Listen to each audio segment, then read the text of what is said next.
Muy bien, chiquillos, continuamos entonces la clase de las 11:30. Habíamos tenido un problema de conexión. No sé por qué siempre tenemos un problema de conexión a esta hora. Tengo que revisar bien el link porque parece que lo estoy pegando mal. Ahí tengo que ver yo porque me parece que ustedes no podían acceder, pero ya está arreglado ya y les pido por favor que le avisen a sus compañeros. Bien, vamos a continuar entonces con nuestra clase de lectura y escritura especializada. Recordemos que estamos viendo estrategias para elaboración de ensayo. Y estamos viendo la escritura también a través de la ficha bibliográfica. Bien, nosotros tenemos un trabajo pendiente, el de que explote todo, en la ficha de el que explote todo. Bien, y eso lo vamos a dejar para la próxima semana. Así que tienen una semana más para hacerlo. Bien, ¿cómo lo van a hacer? Acuérdense, vamos a cambiar entonces la pantalla. Acuérdense que nosotros tenemos agregados acá distintas fichas bibliográficas. Yo les mandé el link a ustedes para que puedan modificar este documento. Ya, aquí está el documento de todas las fichas y ojalá que yo pueda ver también el trabajo de ustedes, cómo avanzan porque en esta clase hemos dado varios ejemplos de cómo se hace. En esta clase también vamos a dar un ejemplo de esa naturaleza para que vayamos trabajando de esa forma.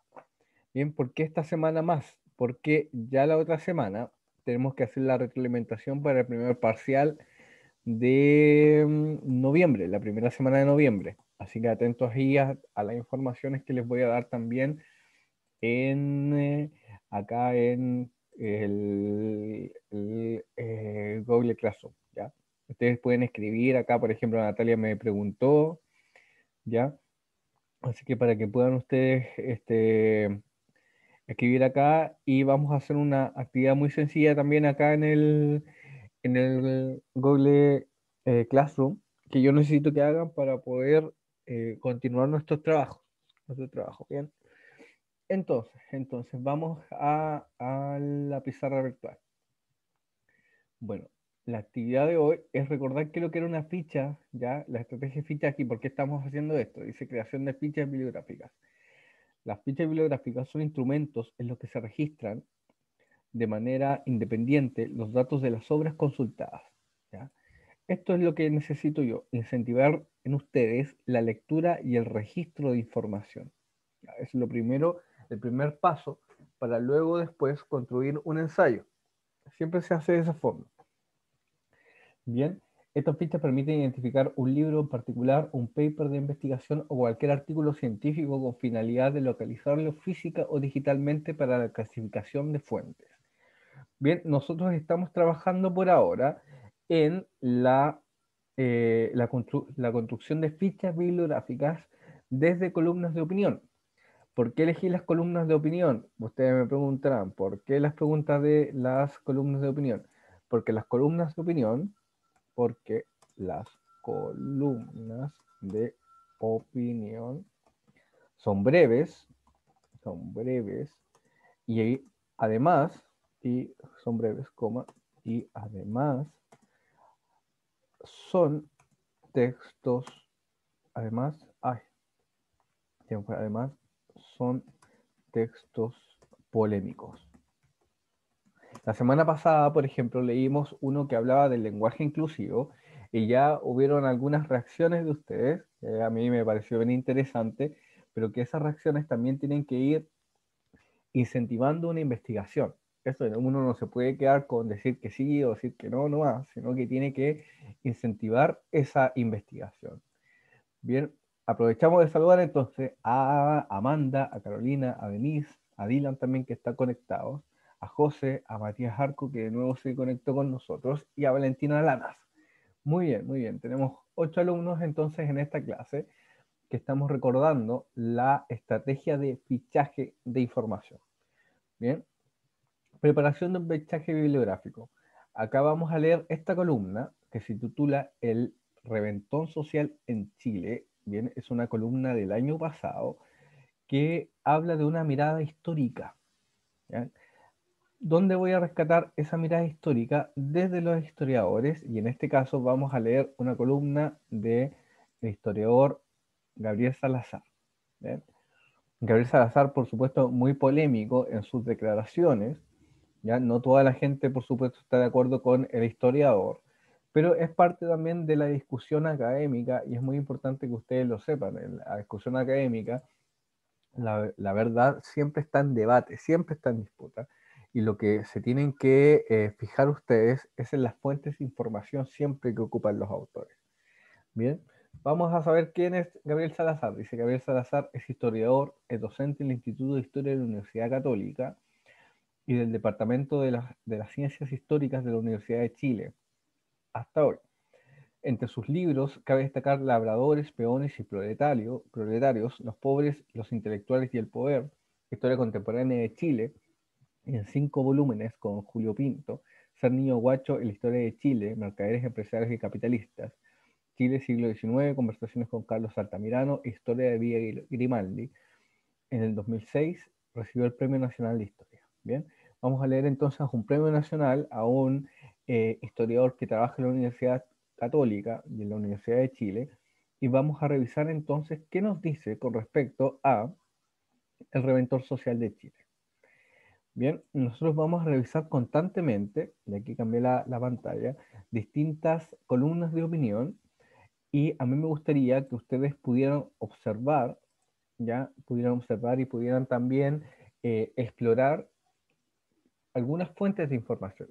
Ya cuando finalicemos la lectura vamos a profundizar en ello para que ustedes puedan elegir y hagan una simple actividad ahí en el Google Classroom que me gustaría que hicieran para saber qué es lo que están leyendo primero, ¿ya? Entonces les voy a pedir que ustedes hagan esto, copien el link de lo que están leyendo acá en el curso de lectura especializada de Google Classroom, que lo copien acá y lo comenten en la clase. Eso me gustaría que hicieran eh, ya finalizada la clase para ir preparando lo que se vendrá, preparar las nuevas fichas que vamos a construir. Bien, por ejemplo, acá el CIPRE académico tiene varias investigaciones, Baquedano, Ejército y la disputa por la memoria, por ejemplo, ¿ya? Acá hay un archivo grande de distintas publicaciones académicas que ustedes pueden visitar. Si bien no son papers de investigación como lo habíamos visto, pero sí son material que está respaldado y que proviene de distintos investigadores. Bien, ya no me lo vamos a revisar esto. Vamos ahora con el tema de la columna de Gabriel Salazar. Bien, veamos acá. Veamos cómo presenta el tema y cómo, si es que postula una tesis o no. Dice: desde el 18 de octubre sacude Santiago y el resto de Chile una masiva protesta social en la que amplios sectores medios y clases populares han concurrido a manifestar su rechazo al modelo neoliberal vigente. ¿Ya? Amplios sectores. ¿Ya? Esto podría ser, darnos pie, por ejemplo, a una premisa. Todos sabemos que se ha ido a protestar en varias partes de Chile. La protesta ha redundado en grandes marchas, caceroleos multitudinarios y enormes destrozos, saqueos e incendios en estaciones del tren subterráneo, supermercados y multitiendas, lo que ha conmovido profundamente a la opinión pública nacional e incluso internacional. Bien, fíjense acá que el autor ocupa la palabra conmover, conmover, ¿ya? Entonces, ¿qué significa conmover?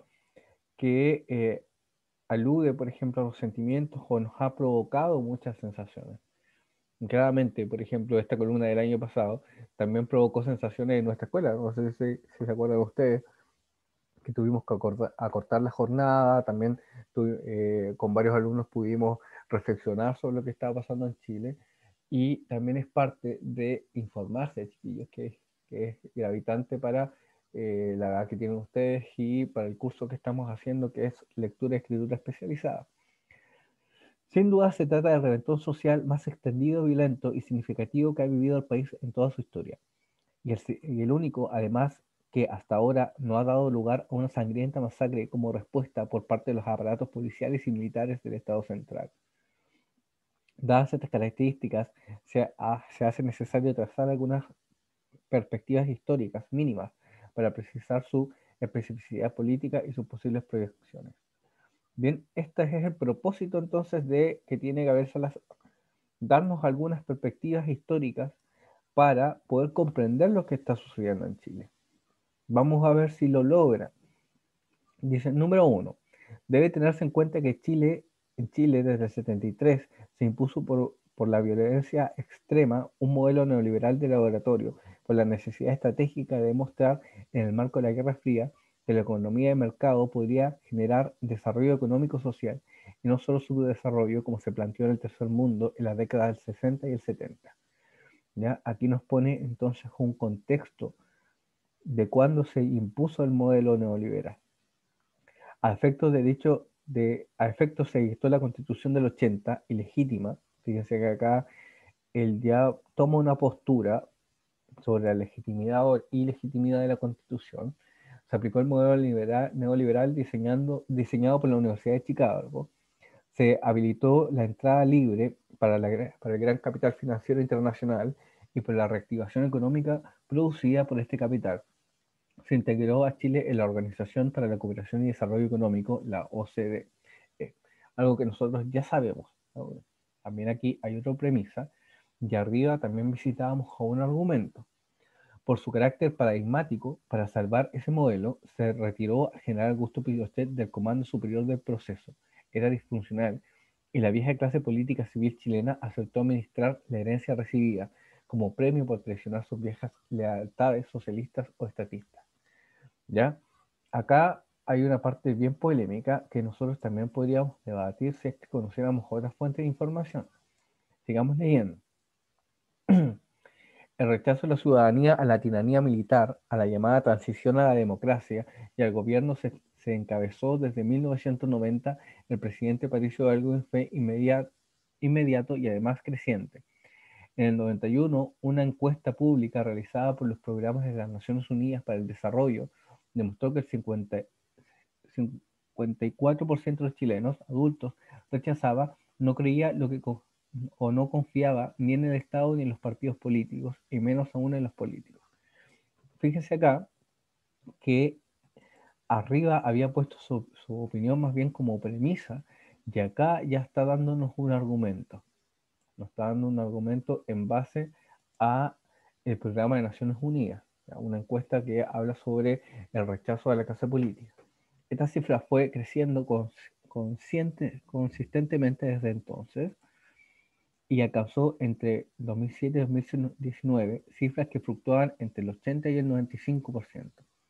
Es decir, junto con la crisis por ilegitimidad del nacimiento, el modelo neoliberal chileno fue acumulando una crisis de representatividad que llegó a ser casi absoluta. Es decir, se generó una caldera cívica que podría estallar en cualquier momento si no se aplicaban válvulas de compensación eficientes.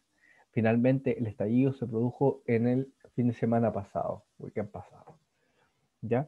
Ya vamos entendiendo el contexto y vamos entendiendo cómo se está dando este desarrollo. Primero entonces, el autor pone su tesis, ya, veamos acá arriba, la tesis, que hay que trazar perspectivas históricas para poder comprender lo que está sucediendo en Chile, y después da sus apreciaciones como premisas, ¿ya? Invitando al lector a generar la misma reflexión, y a su vez está dando argumentos de por qué sucede esto, por ejemplo, la disociación entre los chilenos y la clase política. Dice 2. Durante décadas de 1978 al 73, el Estado y las grandes universidades chilenas jugaron un papel de investigación, planificación y centralización de las políticas de desarrollo.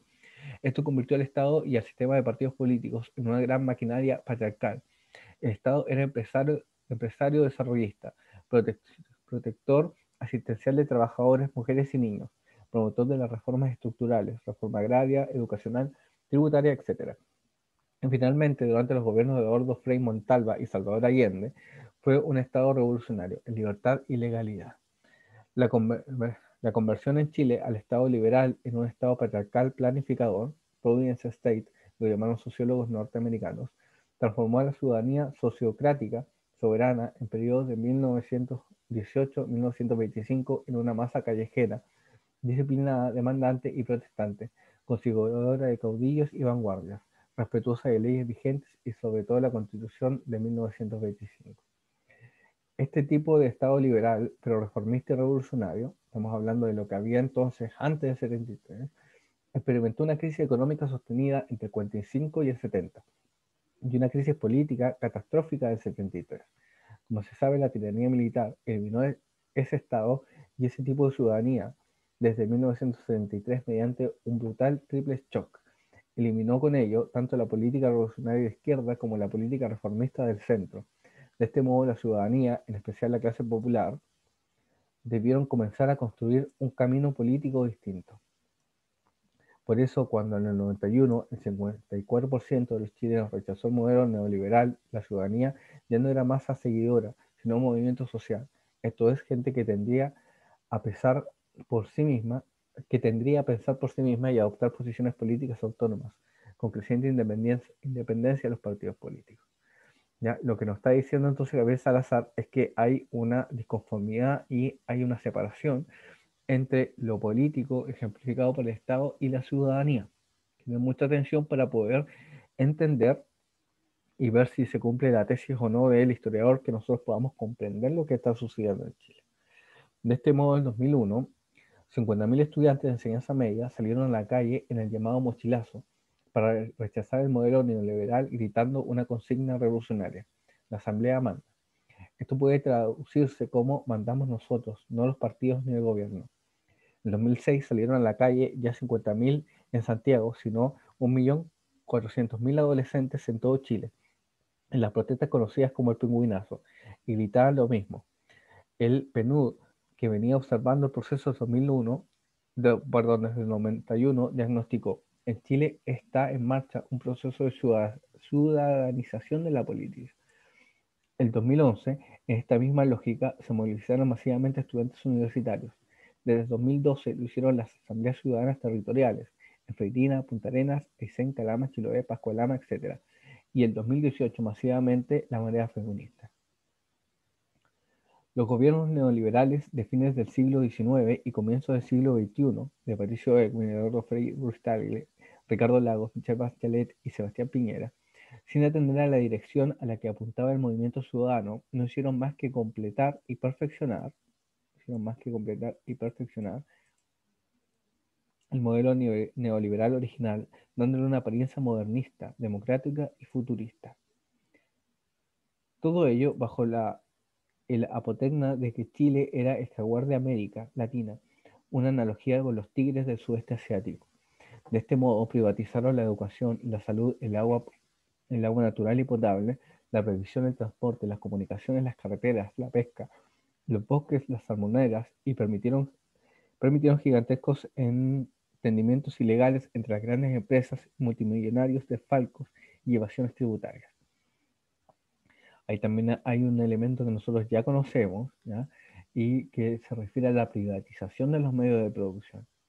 Al mismo tiempo, la clase política civil se consolidaba como carrera profesional altamente remunerada, mientras perseguía a la clase política militar a compartir responsabilidades y la defensa de una fluida inserción de Chile en la economía globalizada.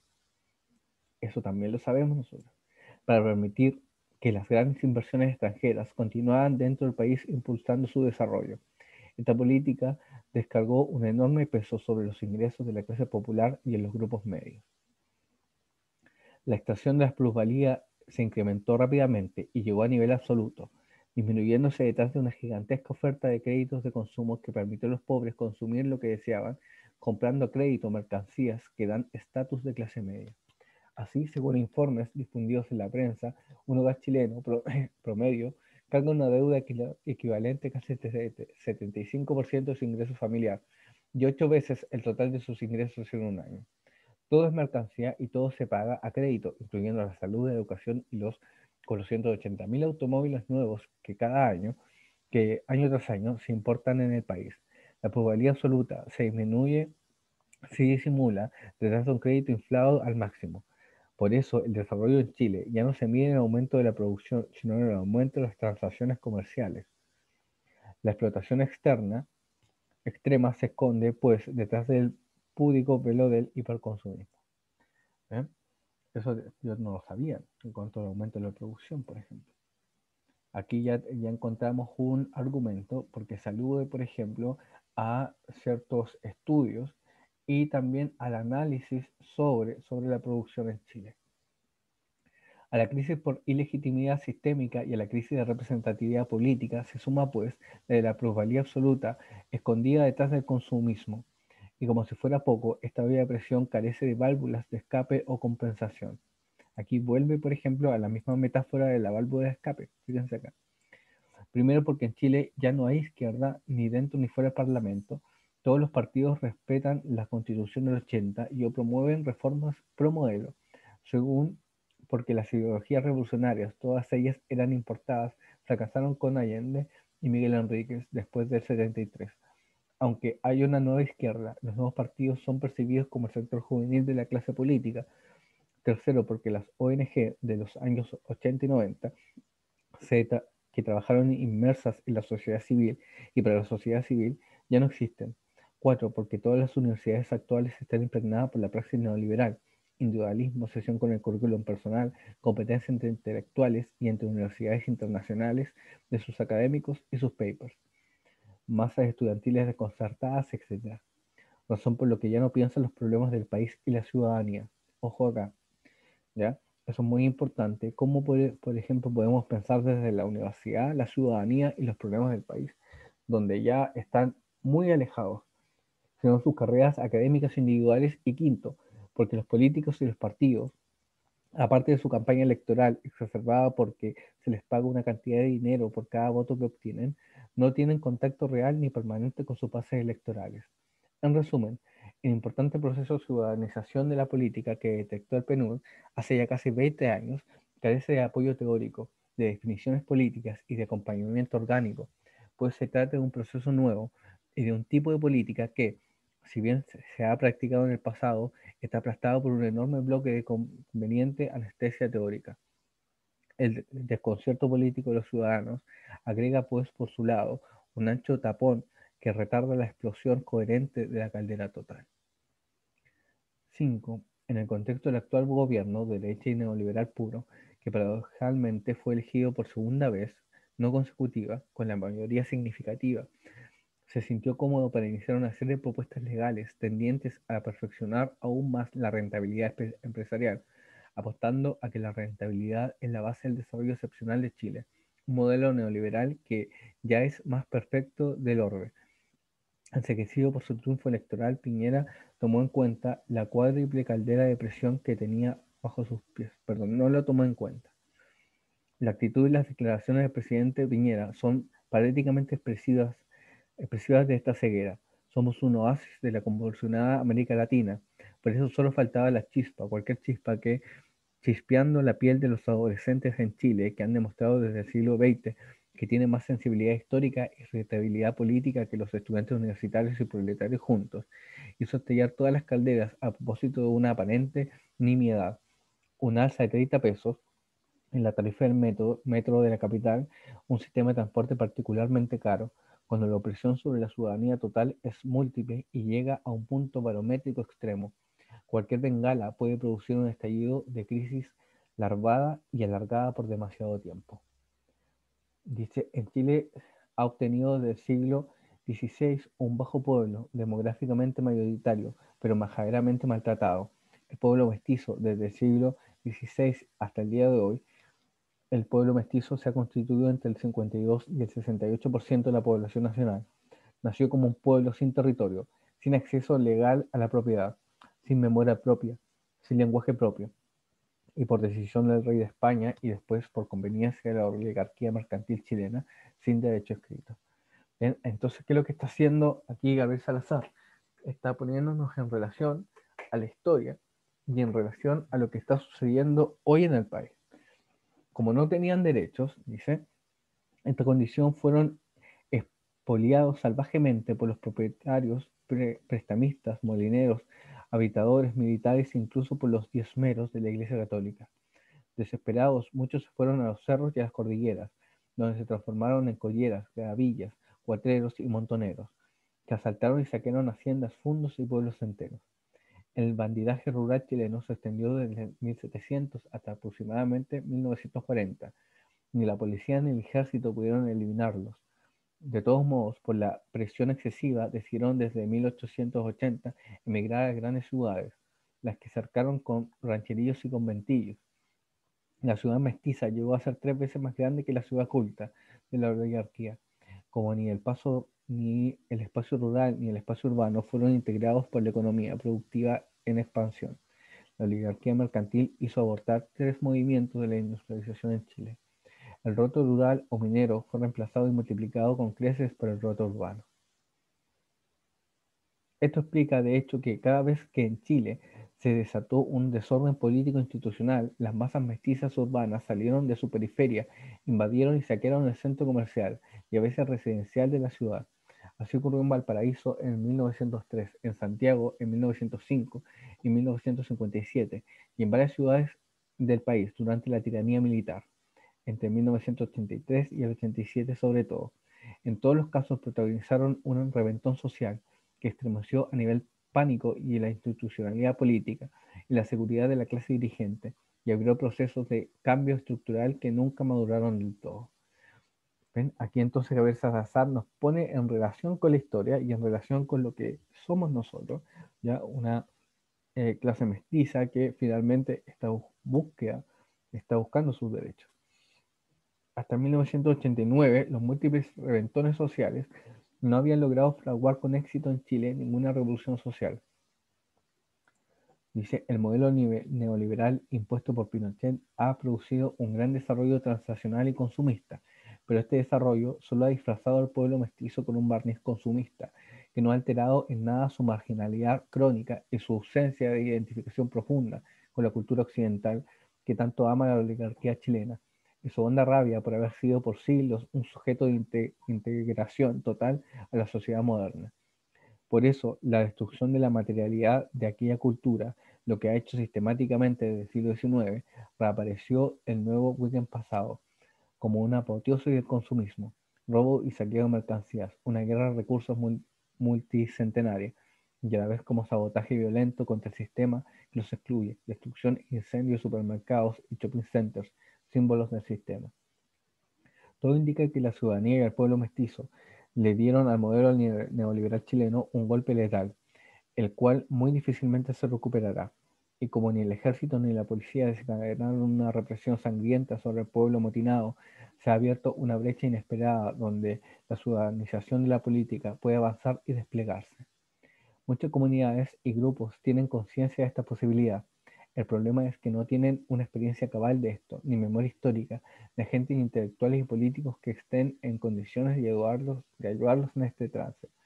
Porque si la brecha existe, el plazo histórico para avanzar es relativamente corto, porque la clase política civil probará rápidamente leyes populistas para atemperar la conjunta y asegurar su estabilidad en el poder. Ya redujeron a la mitad su dieta parlamentaria. Esto es complicado porque el enemigo del pueblo ya no lo es tanto, hoy la burguesía en sí o el imperialismo en sí, como en el pasado, sino una clase política civil que no ha representado nunca directamente al pueblo y que escuda a los capitales internacionales a los cuales protege y a los cuales depende su desarrollo como clase. La ciudadanía chilena necesita audacia y creatividad y actuar con rapidez, tomando el camino más corto para validar asambleas de base por todas partes, a efecto de llegar federalmente a una Asamblea Nacional Constituyente, que dicte las normas constitucionales que le inspiran su conveniencia y su sabiduría deliberante. Hay células de este tipo por todo Chile.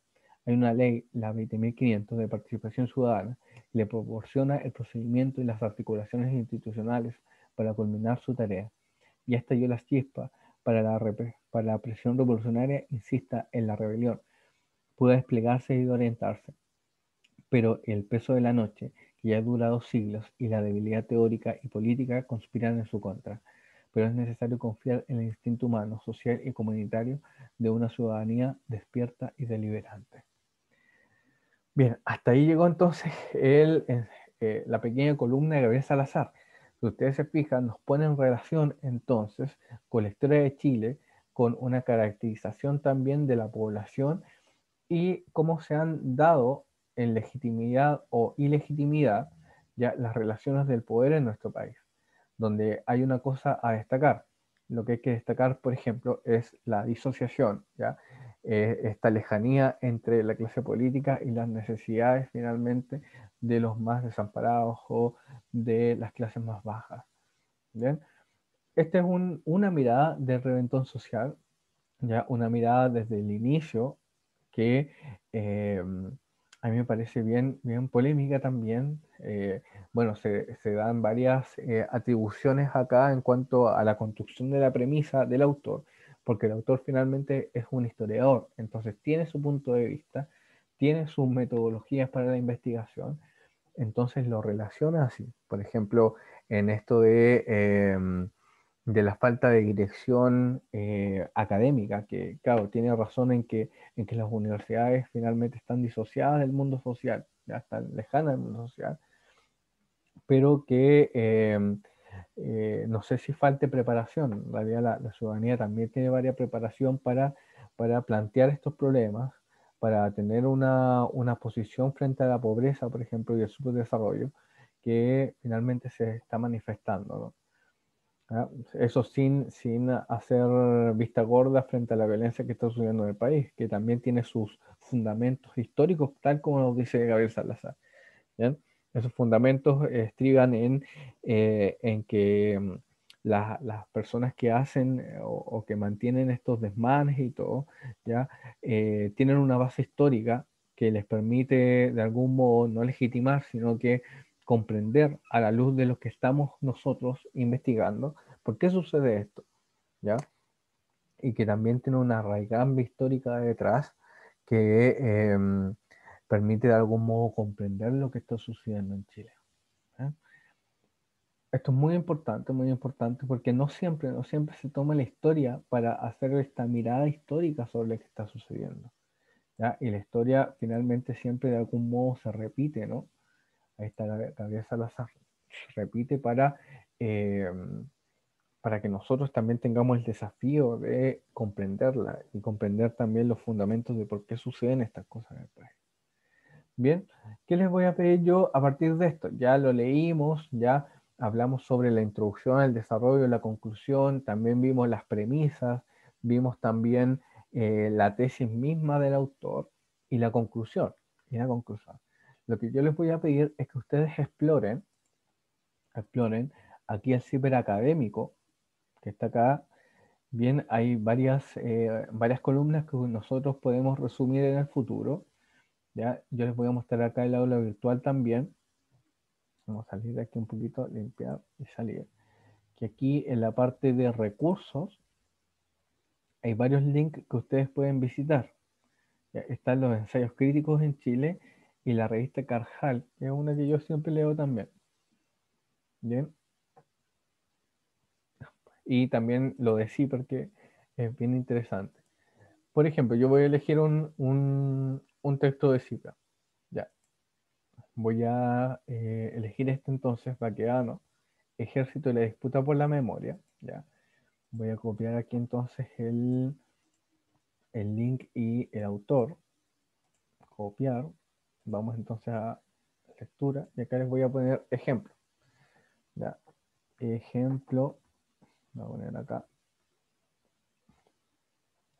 entre comillas, ejemplo de búsqueda de link para próximo fichaje. Ya, entonces aquí ustedes tienen que ser profesor, me interesó leer esta columna para mi próximo fichaje. Mi próximo fichaje. ¿Ya? La columna entonces, aquí voy a poner entre comillas, Baquedano, el ejército y la disputa por la memoria, comillas, por Isidoro. ¿Ya? Y acá, en parte de añadir, vamos a copiar entonces el link acá, copiar, añadir. Vamos a copiar ¿cómo se llama el archivo? No, acá, no el archivo, el enlace. Ahí, enlace. Ahí está. Ahí el enlace y publicar. ¿Ya? Necesito que hagan esto para yo saber cuál va a ser su próxima búsqueda. Ustedes pueden buscar, y les repito, acá en el CIPER académico, que hay varias columnas de opinión, ya pueden buscar acá en Carjal, ya que también hay muchos, instrucción cuerpo sin cabeza, mientras hay elementos, ya acá, y también pueden buscar en ensayos críticos en Chile, que es esta página de acá. Aquí va a cargar la era de la abundancia. Acá hay más variados, no solamente de las crisis sociales, sino que también hay, por ejemplo, de algunas revistas literarias y de temas mucho más variados. ¿Ya? Aunque a mí igual me gustaría que habláramos sobre estallido social, que es lo que más información nos está dando. Bien, entonces repitamos, nos queda un solo minuto. Ya vamos a trabajar entonces el, entre la pizarra digital y el Google Classroom. Y necesito que hagan esto. El ejemplo es la búsqueda del link para el próximo fichaje. Esto que está acá. ¿Ya? Yo lo hice acá como ejemplo y ustedes, por favor, háganlo y publiquen en el Classroom para yo saber qué es lo que están leyendo. Bien, entonces nos despedimos y nos vemos en la próxima clase. La próxima clase, como decía, vamos a trabajar de la retroalimentación para el